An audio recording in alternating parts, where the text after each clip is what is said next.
absolutely fallen in love with your latest single on this show, Catatonia, and we love the album as well, so congratulations. Thanks, man. I appreciate it. That's what it's all about, right? It definitely. Now, I know our listeners are going to have to wait a little while to hear the album, so I'd like to start off by talking a little bit about the single. Tell us a little bit about the single, what it inspired it, and where it came from. Well, are you talking about like what inspired the video, or just like everything? Oh, the whole single itself, yeah, the actual track. Well, what inspired it is one day we were in the studio, we were recording the track Presence of the Mind, which is on the record, and my guitar player, he was, just riffing on this riff, which ended up being like the main riff for this tune. He was playing like a more advanced version of it that had like more chord changes and stuff going on. But then I heard him like kind of do that like bow now now now now now now now, and then I was just like, wait a sec, like don't add all that other stuff, just loop that. And he started looping it, and I'm like, that's pretty cool. So we're like, all right, like grab our phones, like let's record this, onto the phone. We'll save it for another day. So the next time we had rehearsal, we took out our phones. We're like, all right, let's play that one song or that one riff you were playing. And so I started jamming on it, and I'm like, that's really cool. And then from there, we kind of just built, what became the song around that. I wrote the chorus, but the chorus is like basically like just altering those two chords a little bit, to have like that chorusy effect. Yeah, and from there it just kind of blossomed, and then we brought a drummer in, and our drummer like added this like weird polyrhythm like beat to it, and yeah, it just came together like pretty naturally, honestly. It's so catchy. Was that something that you guys were aware of from the very start? Oh yeah, that was 100%. I mean, that's like my whole thing is like writing music that has a catch and a hook. It's one of the reasons why I was just like, all right, take all that complicated stuff out. Let's just like loop these two chords because it almost has like an infectious, like just like like an infectious, like you're in a trance feel to it. Yeah. And then from there we built the vocals on. I mean, the vocals kind of just came to me naturally.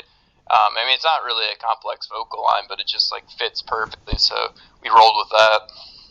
Tell us a little bit about what you guys were setting out to achieve with this album, because one of the things I loved about the album when Chris gave it to me to listen to was the fact that it's so diverse. Every track sounds different.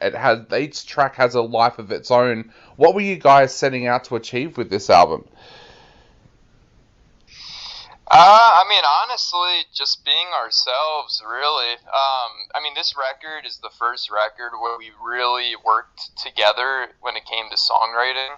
The previous records were more so me doing 95% of it and then just bringing it to the guys and then just playing over. But this time we like sat down actually, spent a little bit more time, just like going over the tracks, being like, hey, what do you think of this? Like, oh no, maybe you should try that.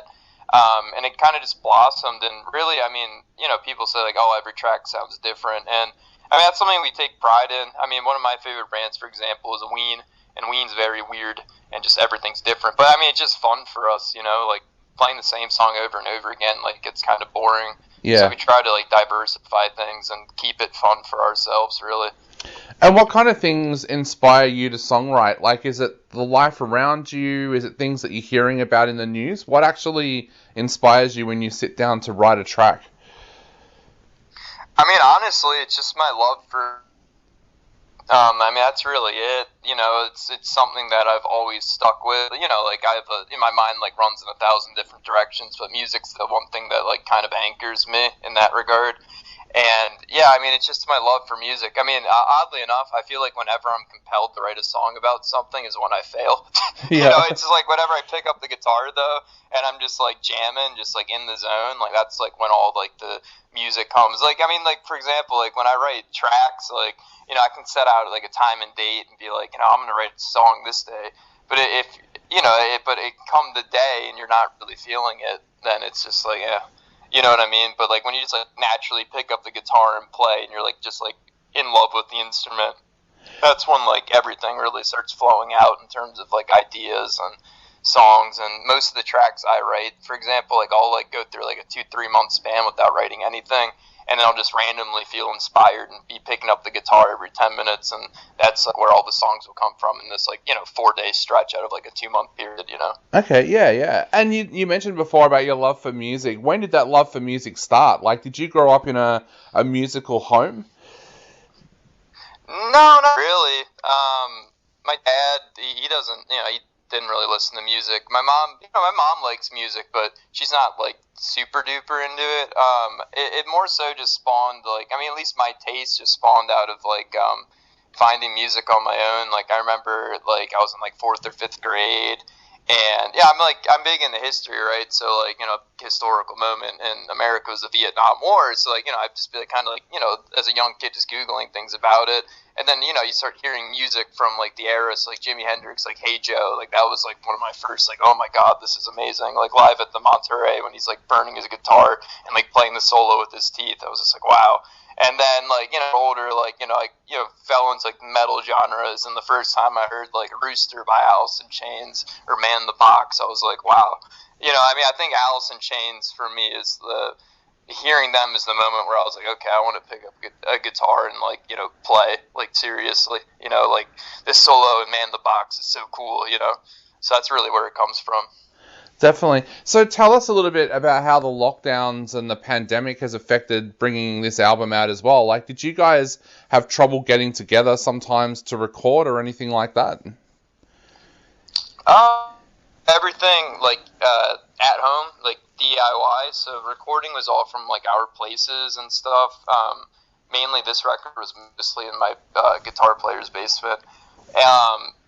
And it affected things a little bit, but honestly, I'd say it kind of benefited the record because before this, we're always busy touring and playing gigs and stuff, and this was the first time in about 2 years where we really just didn't have any shows for the foreseeable future. So we're all right, might as well work on a record, you know what I mean? So basically we had tours planned because we actually had released a record February 28th, 2020, right before everything fell apart. So everything fell apart. All of our tours were scrapped. And we're all right, instead of sitting on our ass doing nothing, we might as well write music and record music. And we really blitzed through the whole recording, aspect of this record, and writing too, because we had nothing better to do.